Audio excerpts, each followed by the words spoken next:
Welcome to the Advisor AI Solutions podcast, where we explore how cutting edge strategies are transforming businesses, scaling operations, and driving extraordinary growth. I'm your host, Jordan Salvador, and today we're joined by Elias Horat, the visionary founder of Creates Cool. He has become known not only for delivering high quality architecture, as well as planning projects, but also for challenging the traditional growth playbook. Instead of chasing scale at all costs, he's proven that you can, in fact, build and expand a business, staying true to your principles. Thank you for joining us today, Elias. Yeah, excited to be here.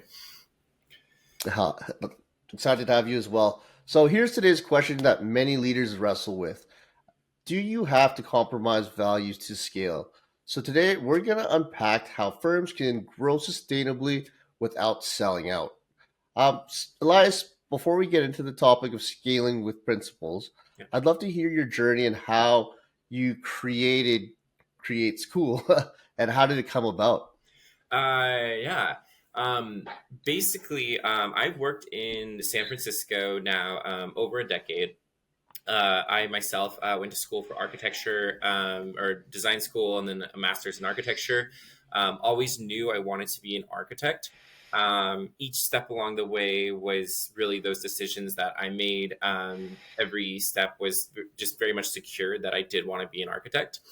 I ran into a bit of a kind of questioning it all when I ran into frustrations working at companies here in San Francisco, working for larger companies. A big frustration of the way the studios were run, and a big frustration of just understanding why certain decisions were made, not necessarily with design, but a lot of times with process. I think a lot of kids have, when they come out of school, they've kind of got this abrupt awakening. You're working on these big creative projects, and then you're at a company that, maybe doing technical drawings, tenant improvements. It's not as glamorous as it might seem. That wasn't my frustration. My frustration was really the way companies were run, looking at their efficiencies, processes, especially being in San Francisco, being in this tech forward growth state of mind place was really frustrating to work at a company, or rather companies that did things the way they were done 30, 40 years ago. So that being said, I did get a lot of really great experience when I first moved to San Francisco. I worked in really large scale commercial interiors doing workplace. As you might imagine, about a decade ago, pre-COVID, a lot of tech companies were doing a lot of big offices here. Really great opportunities to work with growing companies, to help them grow, understanding how they work, how they're going to work together with their growing teams. From that, I popped around a little bit and then basically was thrown into COVID, as many of us were. As you can imagine, workplace no longer was the bubble it was before, and that bubble burst. From that was furloughed, started taking on my own clients during that time, consulted for some architecture startups, and basically began what I at the time called the Great Experiment, which was, I'm going to set off on my own. I'm going to pursue licensure as quick as possible. Not that I hadn't been pursuing before, but I just went, now's the time to put my head down, actually get this stamp. And I'm going to start my own studio. Definitely started extremely small with just a client or two.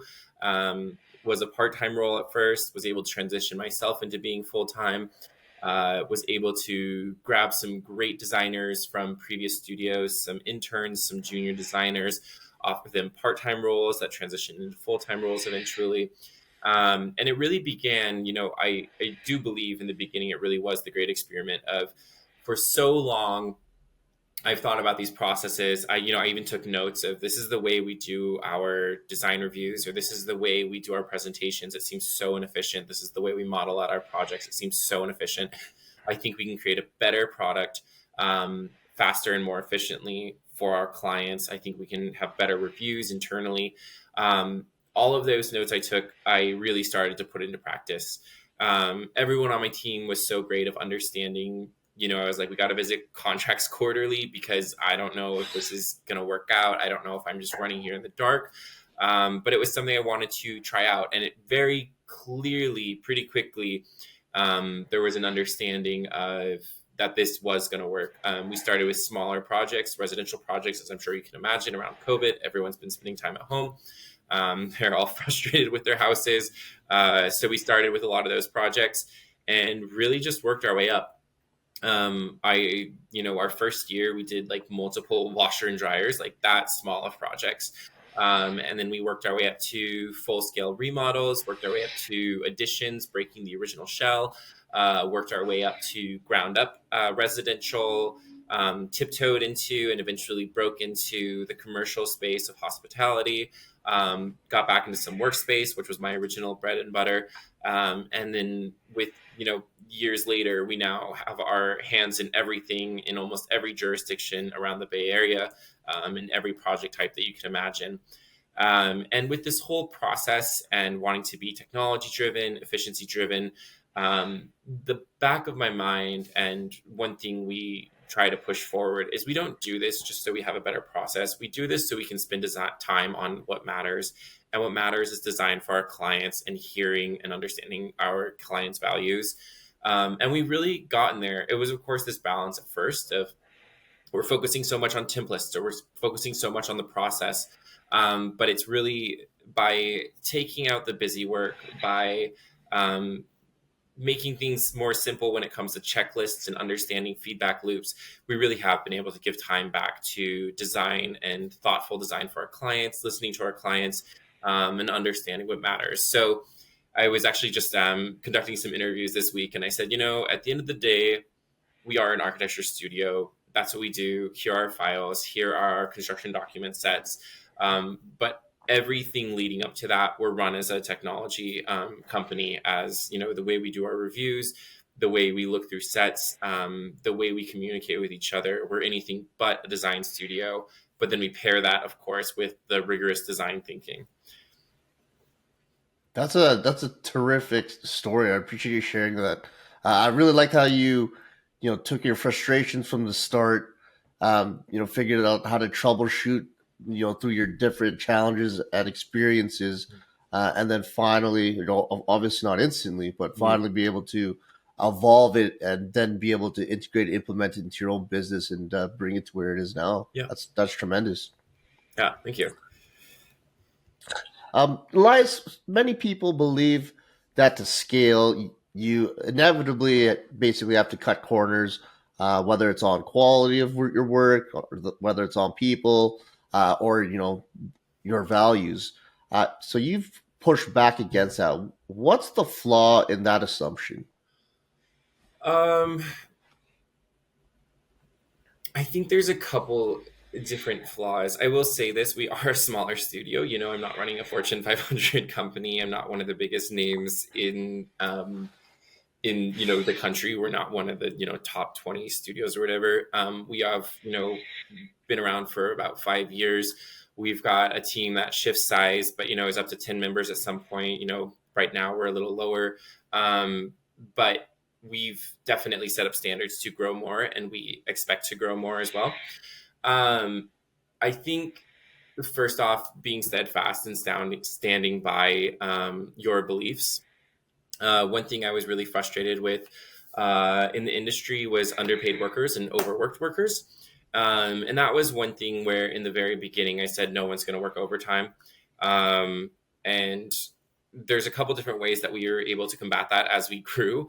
It's setting up expectations with clients, understanding that we're not a dog that's just going to do tricks anytime you want us. We're not going to come to you anytime you call us. Really managing expectations there.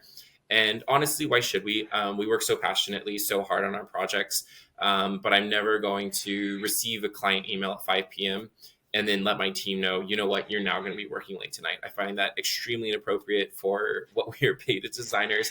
I know there are some industries that are life and death. Architecture and design is just not one of those. Yes, we design buildings for life safety, but your new design changes that you want to see done today are not going to affect that.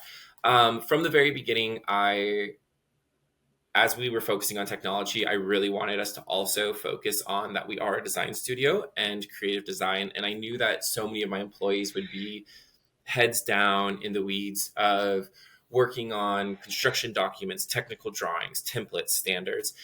So from the very beginning, I made sure everyone had allotted for and paid time by the studio to do some sort of creative independent research. Whether it's researching competitions, lighting, furniture, whether it's sketching, what have you, I want that time to be dedicated for each team member. No matter if you're a part-time team member who's only working 10 hours a week or you're a full-time team member who's working 40 hours a week, I still want you to have that time. That's one thing that we haven't sacrificed from, over 5 years ago when we began to now. Something, once again, I said I was doing interviews this week, something I state that's extremely important. A lot of the pain points that I found in my own journey. One of the biggest ones was one of the first companies I worked for in San Francisco. I asked them to refund my architectural exams. Having an architect on staff is a great value to the staff. Having someone who's even taking those exams and pursuing that knowledge and that licensure is a huge value added. And they basically refused. There was no professional development. There was no help there. And that's something from the very beginning I also said, actually, when it comes down to it, and I look at a salary and I look at benefits, refunding an exam is actually pretty small. And it was something that was made to me to feel so large that I said, no matter what, we're always going to do that. Another, just thinking about value of life, of understanding work culture. We have unlimited PTO. We offer this to everyone. It's something that I find it extremely ridiculous that you work so hard and then you're managing these hours of understanding, okay, I've only got 10 hours off this month, so that's one day, or I save up and then I get 2 days the next month. Doesn't make sense to me. I, of course, didn't just pull this out. This is done by a lot of successful companies. Truly believe that it actually creates this ownership and leadership in the studio that people aren't going to take that time off if we're not able to with projects, and they will take off the appropriate amount of time that's needed. That being said, we've got employees who take a lot of 3-day weekends and they get so much work done in those 4 days before that. We've got team members who definitely take advantage and do these really intense long family vacations, and that's awesome because they come back rested, they come back more motivated. They're so on top of it, and it really has just like led that leadership and that understanding and project ownership, which is really something we push here. And then, of course, one of the scaling difficulties is, when I'm no longer onboarding someone, when I now have someone under me or multiple people under me who are then doing the onboarding. That, of course, has been an area of growth that we've really been working on the past few years, of understanding what do I do for onboarding? How do I then teach that to you to then teach to someone else? And that's honestly been really difficult. I think a lot of managers and leaders would say that's, one of the more difficult points is when you grow to an area where I no longer can have these weekly check-ins because my schedule is too busy. And now I'm relying on other people to do those weekly check-ins. It comes down to a lot of standards. I feel like it's going to be something I say over and over. We've got really intense notes for how you lead a weekly check-in, how you lead a quarterly check-in. There's even notes that we have of understanding tone and helping. We, of course, we've got, let's say, an onboarding period of 1 month for a part-time designer. That we don't say, oh, be happy on the call, but we talk about the tone and we say, this is the learning time. Your time here is to help them, not critique them. So when you are actually critiquing them and giving red lines, your point is to hold their hand and help them understand. At 2 months, that changes, or it depends on, how quickly you're onboarding or the role you're onboarding for. But there'll be a point where that changes, where you then need to understand, are they grasping the knowledge? Are they causing me more time? Or are they adding value to the firm? And it's just really detailed standards that we have to make sure that we're checking in, we're meeting points of value that we need for each employee, and making sure that everyone understands that up and down this leadership ladder at all different points, and understanding that no matter where you are, you can raise your hand, you can ask for help. No matter what size we grow to, that's going to be the case. But also, even at this company of, say, 10 employees, we already understand that we're scaling to a point where you can't all rely on your, founder, you can't rely on the architect. You're going to need to rely on other levels. And that's, as of now, it's been working out really well. We should have another call when we scale up to 20 or 50. But as of now, it's been really enjoyable and honestly pretty painless, with a couple of lessons learned here and there. That it was just the forethought, and then it was just the understanding and the feedback loop on the first couple of times, and then we kind of nailed it moving forward. And that's huge. I really love the way you guys, the philosophy around on how you guys run your team at every step of the way. And to me, from what you just shared, it's less about sacrificing values or cutting corners, but it's more about alignment Yeah. at every step of the way. Yeah, and we want to make sure it's one of the one of the ways we were able to scale, maybe not in the studio culture way, but just the reality of it, is part-time designers. There are architecture comes in many different colors in many different places, and just early on, especially with it being in COVID, during COVID is kind of when we, actually found it and everything. Um, there were many designers looking for part-time roles, unsure what they want to do. One of my first designers was looking for grad school, so she didn't want to commit to a full-time role. Another one wanted to work at a flower shop part-time because was so burnt out on the corporate architecture world of full-time. Um, and we kind of found this niche, and I don't know if it's necessarily a niche because perhaps other people have found it too, but we found, what, we can have remote part-time workers, we can have flexibility with them. And it's been such a great way for us to scale because we don't have to always add one full-time employee and all the expenses that come there, and then maybe let a full-time employee go as we lose certain projects. We can have this fluctuating workflow and fluctuating work staff. And one thing that happened when we started very early on with the part-time workers is a lot of times there's a big difficulty of how do you, if someone's only working 2 days a week, so that's 16 hours out of 40 hours, how do you make sure they're part of the team? How do you make sure they're part of the design studio? And that's been a huge learning spurt for us, is we really focused on that early on. And when it came from a message, honestly, it wasn't me who thought of this. There was a designer who just said, I feel really disconnected. I'm on 3 or 4 projects. I don't really know who I'm supposed to be speaking to. I don't really understand, how I'm adding value. And it was just this moment where I was like, oh my gosh, we need to have check-ins. We need to set up meetings. We need to make sure you understand your role. At the time, we didn't have Slack channels for each project. I was like, you need to be with your project chat or your project team chatting. All these different basically methods of communication and understanding standards, and just how you add value was so huge early on. And I'm extremely proud to say that we even have a designer right now who's in school and working like 10 to 12 hours a week. That's very few hours, but they are adding so much value to our team, and they understand how they fit into the team, which is just so huge. And I think just something really great that we were able to do that helps us scale while keeping this design studio at the core. I like how you're able to identify different bits of a puzzle, be able to fit them in, and then be able to identify when there is that disconnect, and then get them quickly back into the loop. That must help things quite a bit. Yeah, absolutely. Okay.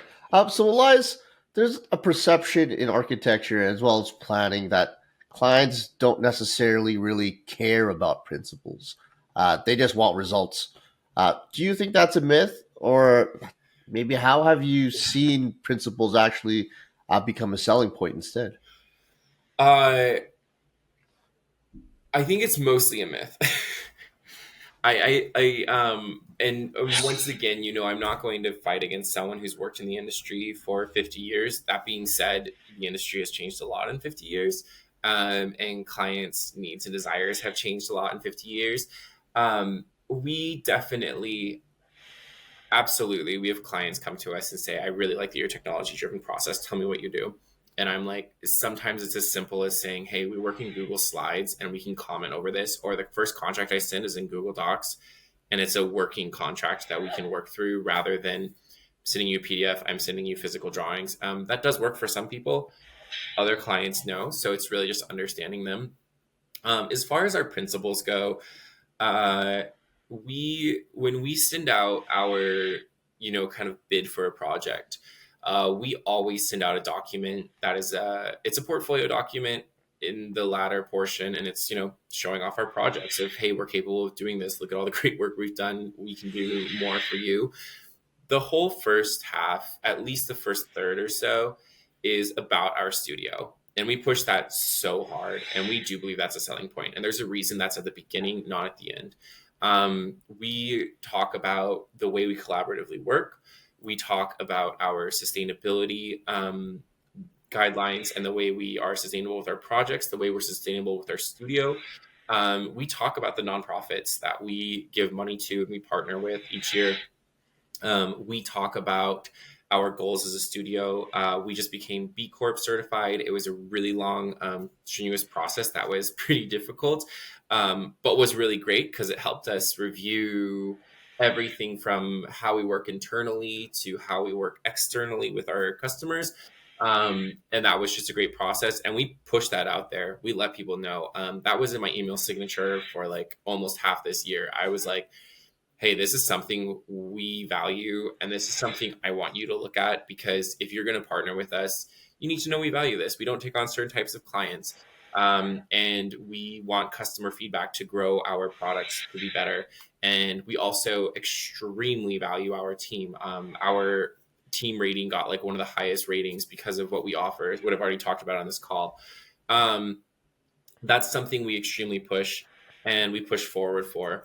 I will also say that definitely not the reason we do it. I do a big fundraising ride, which is no longer happening. It'll happen in a kind of smaller sense. But I do a fundraising ride each year. And there have been multiple clients who, on when we're in the kind of contract phase, have gone, oh, by the way, I saw you did this. That's really cool. That's something that my friend does, or I did it one year. Same with B Corp. Some people have gone, oh my gosh, I saw that you're B Corp. It was on my sandwich bag, or it's my favorite grocery store is B Corp certified. And they kind of have that familiarity, even though they may not know exactly what it is. They know that's something that maybe some other product. I love Patagonia, and now Creates Cool has the same certification as Patagonia. Um, it's definitely something that clients, I think, or future clients often look for. Um, on the flip side, there's also the client who's like, what's your time? What's your cost? I don't like care at all about the rest. And we understand that there's a mix there. Um, just because, let's say we got a lot of those clients this year, that doesn't mean we're going to take away everything else that we focus on. Just because we haven't, for example, we buy climate offsets or carbon offsets for our studio, which is a lower amount because we're a very green studio. But we do offset that. We haven't actually had someone comment on that and say, that's cool that you do that. That doesn't mean we're going to take that away. That's still something that's a small part that we can do. I think there's a couple other items that we give to, or something we stand on that we haven't necessarily had someone call out. Doesn't mean we're going to take that away.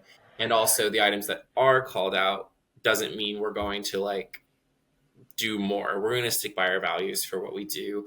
And then just to kind of, a very long answer for just wrapping it up, it's so great when you have that client onboarded who has taken the time. And I understand you're doing an architecture project. You don't always have time to read through like the studio's principles. It will come down to work and it will come down to cost. Do they have the experience?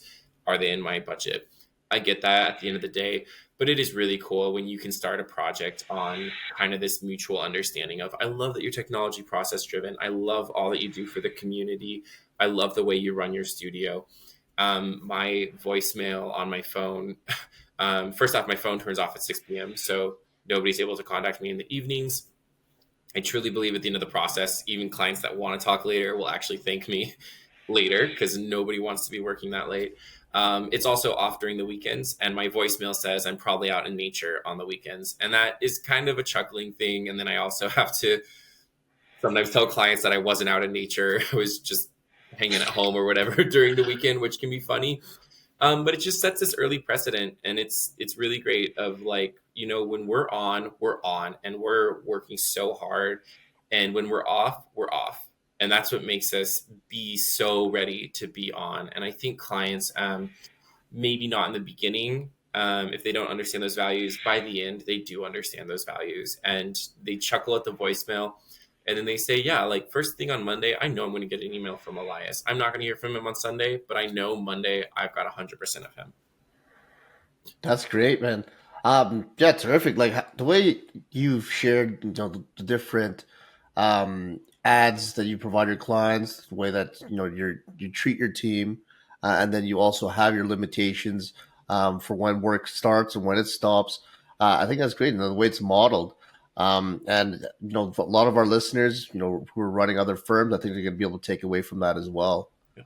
Um, Elias, looking say 5 to 10 years ahead, do you think we'll see more firms scaling with principles, or do you think that could potentially erode values in the industry as we progress? I think architecture firms tend to be so far behind, um, just as an industry. It's definitely one of my pain points that I tried to work out on the national level. Of one of the architecture exams is focused on business. It's not focused on modern business practices. In fact, there are questions from that exam that could have been written in the 60s or 70s. So questions about how do you network or get jobs. There's no online ads. Like social media didn't exist. I mean, did online ads exist? Like, it's so far from the reality of how to run a company, and yet the National Accreditation Corporation basically says we still think you should learn business. You're not learning good business. That being said, it's been very clear to me and been very clear in past experiences that companies are very far behind, that it kind of takes a technology push to really push you forward. For example, like so many companies still use CAD versus some sort of integrated modeling. That's like still a shift. That I was just talking to a design studio and they're like, how do I know when to do it? And I'm like, that's crazy, because I thought people had that discussion 10 to 20 years ago, but it's crazy you're having this discussion now. Um, Also, kind of along the same track of that, is just the way things are run.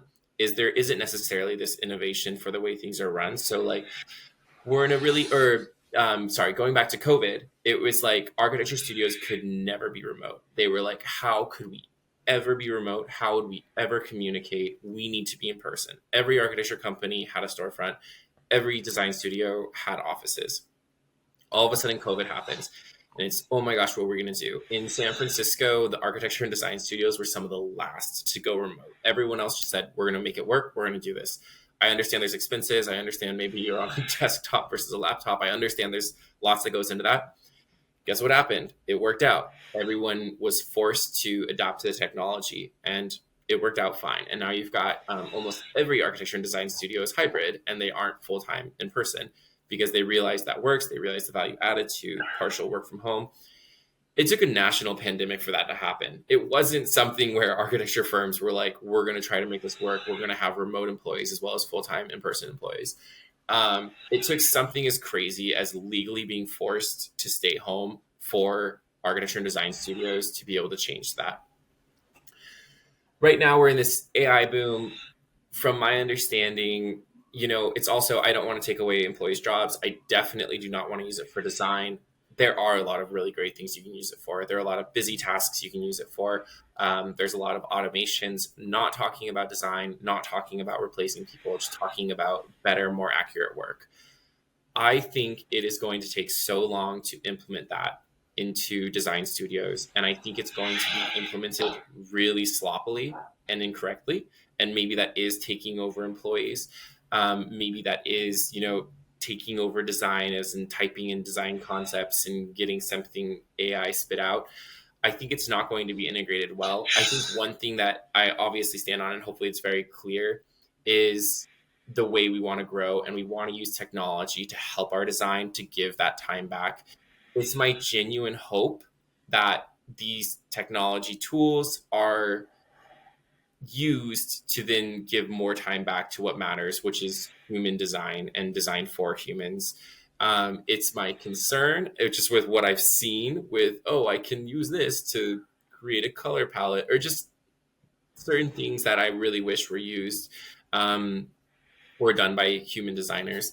It's my concern that these tools, while so many of them are really great, are integrated in ways that either cut, or, at the end of the day, it is sometimes hard as a business owner, because at some points you do just have to look at a person as a number. And I think we're going to see a lot of that, of cutting of staff, to be kind of, I hate to say, like, by machines, but by programs, by AI. I think the way it was done before, of when we went from hand drafting to computer drafting, it wasn't like that extremely benefited our design. It kind of just cut staff and cut hours. Same with CAD to Revit. It could have been used as something to better our design, but once again, it was rather the designers and the teams are often the ones that suffer. And I just haven't, like, personally, and in my research, which has been a lot, I haven't seen an industry that pushes people forward. We don't do that with how we build for projects. We don't do that with how we treat our teams. Designers, architects have some of the hardest schooling. They've got the most overworked hours and are some of the most underpaid jobs. That's on the industry. The industry loves to point at other people and say, we're not valued. Like, we never showed them our value. And we're so far down this road now that we weren't good business people. We never showed our value. And here we are. And I think we're kind of in this doom loop of wanting to integrate technology, integrating it poorly, and then, the people on the bottom, or your juniors, are kind of the ones who pay. And that's a very pessimistic outlook. And I want to be more optimistic. I think there's just, like, this reason that there's a reason that I've started my own practice and built the world of Create School, because I don't see it elsewhere. No, I appreciate that, your honesty, and your outlook as well, and that's something I can actually agree and get behind. As far as in integrating technology and using AI, of course, there are redundant tasks that in a day that you definitely could and should be used to free up your more time. But then using that freed up time to be able to amplify the creative side of the human intelligence side. Yeah. Yeah. I think it's so important, where and we did this way before any sort of, not way before, but things move fast. I was having these thoughts of, like, what can we automate in our process to then give more time back to design? What can we have already set up on our templates? What can we automate in our drawings to then give more time back? And I think that's where it needs to be, the design profession is so unique that that should always be the forefront of the thought of, if I'm going to use a new tool, if I'm going to save money, if I'm going to save costs, how can I give that time back to our designs and, creating better designs for our clients? Right. I couldn't agree more. Um, say once again, let's say next 5 to 10 years beyond trends, what other major, say, disruptions do you see being created in architecture and planning? Um, well, based in California, we have insane legislative changes. It has, just in the last 4 or 5 years, ADUs were just an extremely rare, kind of unique item that you maybe would buy a house, or you would do this extremely difficult path to put an ADU in your backyard or in your garage or attached to your home. Almost overnight. It wasn't overnight, because, I consulted with a company that was building up standards as a, design build studio, and also took on a lot of my own projects. Um, but almost overnight in California, when state laws were passed, everyone wanted to do one. Every local jurisdiction changed their laws to then combat some of the state laws and just make sure it worked out with the local fabric. Um, that was like overnight. That was insane. thousands and thousands of these structures going up everywhere. We've definitely seen that calm down. It's still a great option that you can do here in California, but we've definitely seen that calm down. Once again, overnight, California says you can split up a single family lot into two lots. We see a lot of projects where people are now buying large lots, splitting them up to be smaller, creating more homes. California obviously has a housing crisis, which is why we're passing a lot of these laws and passing them quickly. Um, but also in San Francisco, there have been a lot of local laws that have changed. And I think as housing crises don't just exist in California, but exist in other places as well, legislation will be passed to either ease the process. I understand in some places, I also have done some practicing in Utah, Montana, and a little bit in New York. But let's say, Utah and Montana, which have a lot less restrictions, they passed an ADU law, but it doesn't change things that much compared to what was already there.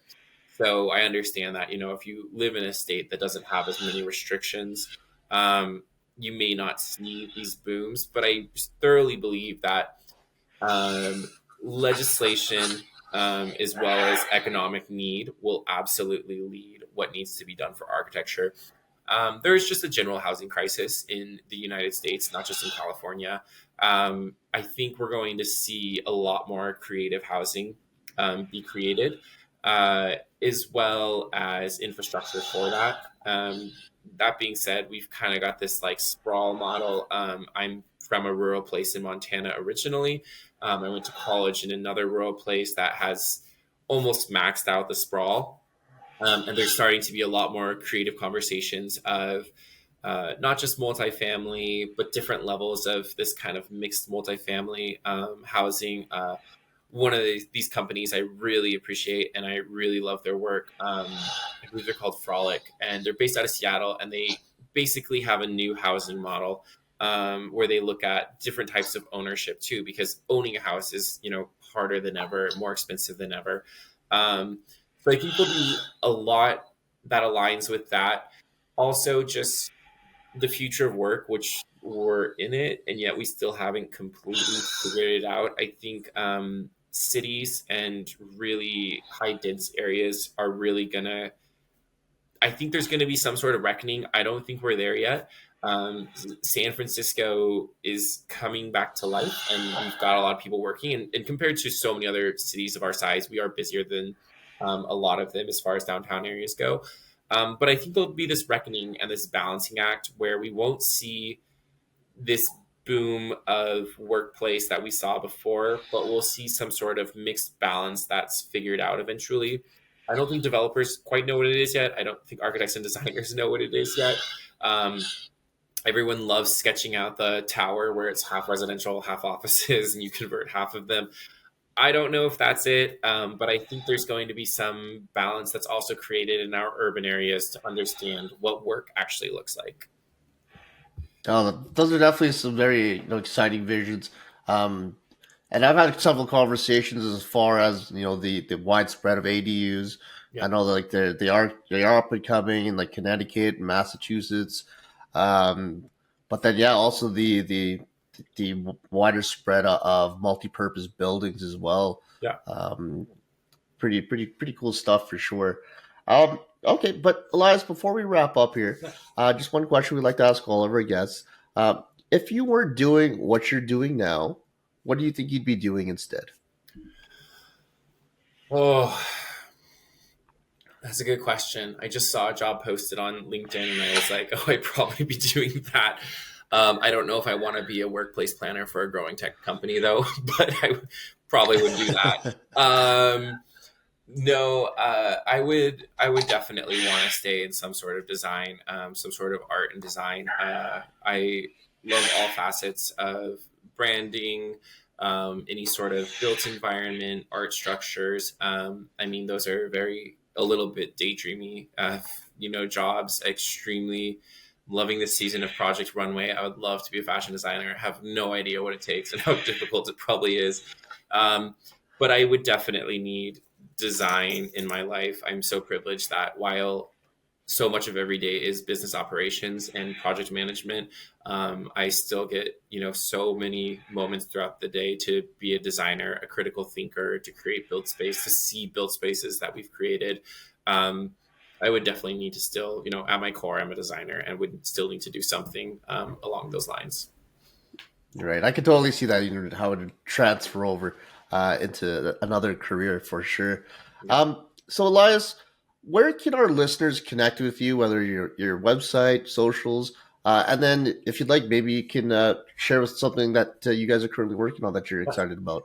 Definitely. Our company name is Create School. I know that's kind of difficult to hear on the phone. A lot of people say like creating school. It's like imagine Elias creates cool architecture. So all our socials, our LinkedIn's, our website, it's all Creates Cool, createscool.com for our website. Our Instagram and LinkedIn's are Creates Cool. I think Pinterest as well as that.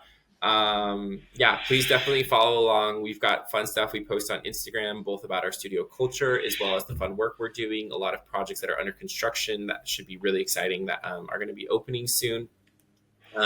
We also have, fun merch and a fun referral program. If you ever want to send us a project, we love investing in our community.